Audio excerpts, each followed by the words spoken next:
Greetings and welcome to Season Air, the platform where we speak truth to power. Salute to Rita Ray. Um, she's done a fantastic job. I want to just quickly make sure I get the name right because she has done something fantastic right now. And I think it is very important to acknowledge the work that she's done. She started something that is really fantastic here. She's calling the government to order, and I think we should too. We need to support that 1000%. No, not even a question. What? Not only acts of terrorism. So what? Sorry about that. 1 second. Open. It's much more than that. So that's a great man again, Ibrahim Traore. As you know, I am absolutely, in awe of the great man, and one day I'm going to meet him. There's no doubt about that. So. And like I said, the thing to really state here, and it's very important to state this, is that Rita Ray, or Rita Ugwamaye is her name, Ugwamaye. She's done something really great here. Watch this video. If we decide that we want to start calling Nigerian government out, don't you guys know that a lot of changes will actually be made in the environment or in the society or in our economy as well? Let me tell you guys something. There's nothing Nigerian government hates more than when external bodies start tapping into our economy. They hate it so much, and I don't know why. Is it because maybe external bodies actually give us funds or something? Maybe that's why they hate it.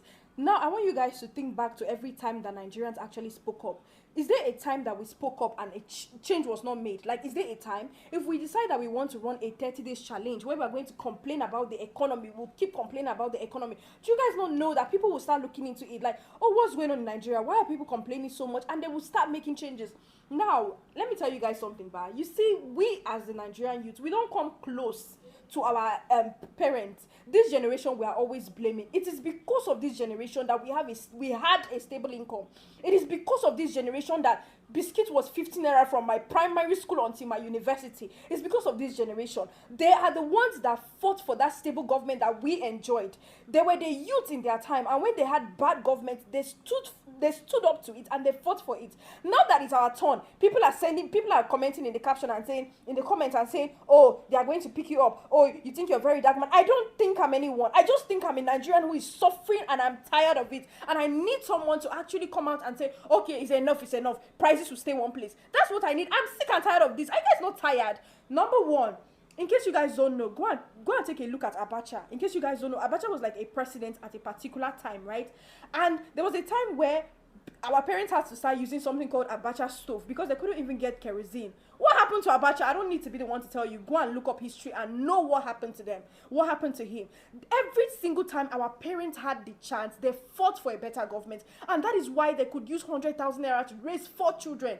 Middle class children. Your parents is earning 100,000, you say you're middle class. It's because they fought for it. It reached our turn now. Every time they say, come out and talk about the government, someone will say, Abego, they will kill us, Abego, they will shoot us. We employ those people. It is because of us those people are in power. It's because of you. You voted for them to be in power. They are working for you. If you don't hold them accountable, who is going to hold them accountable? Who will hold them accountable? Because we are so used to adjusting to the system that they don't see that there's a problem. If you come out and you speak, there's a problem. They need to hear us and they need to make changes. Now, let me start first. Which state are you located in? You need to start calling out the governor of that state. It's not only the president we hold accountable, hold governors accountable. Now, let me start with Governor Sanwo-Olu. What's up with you? What's up with you? Like, what's going on with Lagos? Because I live in Lagos State. The roads are terrible. Have you seen the potholes? You're the governor of Lagos State. Are you not on the road, yeah? Are you not driving on the road? Are you not seeing the potholes? There's no drainage system in Lagos. Lagos smells like shit, like I said yesterday. What are you doing about it, Governor Sanwo-Olu? What are you doing about it? Look at the way people are begging in Lagos. Are you not tired? What are you doing about it? What are you doing with the government allocated funds that they are sending to you? Can you come out and tell us, people living in Lagos, so I beg, this is what I've been doing so far. I've been building roads. I've been doing schools. What are you doing about it? What are you doing with the money that they are giving to you? You need to come out and start telling us what you're doing because we've been keeping quiet for way too long. And I'm urging all Nigerians to come out and speak to, like, is this not tiring? Why am I buying foodstuffs over 200k that is supposed to be worth 50k? Everything is 3 in price. 333. You wake up this morning, electricity is 2.5. Tomorrow is 3.5. Why are things always going up every single week? Why do we have no stable price list?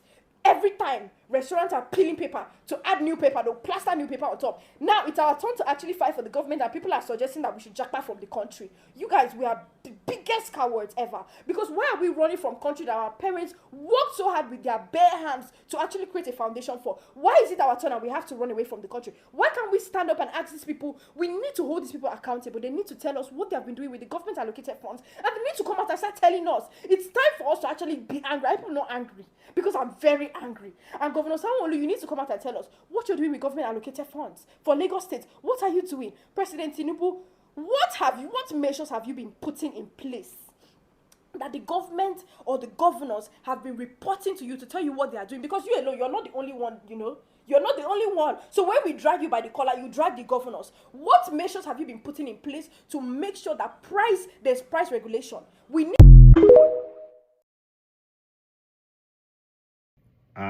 that she speaks, and everything that I've been advocating for is what she mentioned.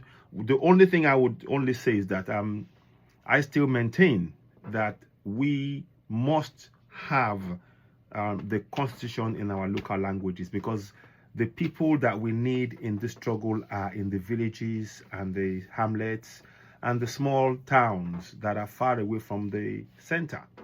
Their voices must be heard. They are just suffering just as much as the people who are in the capital and all of the around surrounding areas. We need the people to be able to participate in the process in their local languages and hold their governors to account without having to wait for people who are speaking English. They must be empowered to take control and make their government accountable in their own communities right there. That is where the real change will come from. What are your thoughts on this? You are listening to Citizen AY, the platform where we speak truth to power about this. Thank you, and bye for now. Bye for now.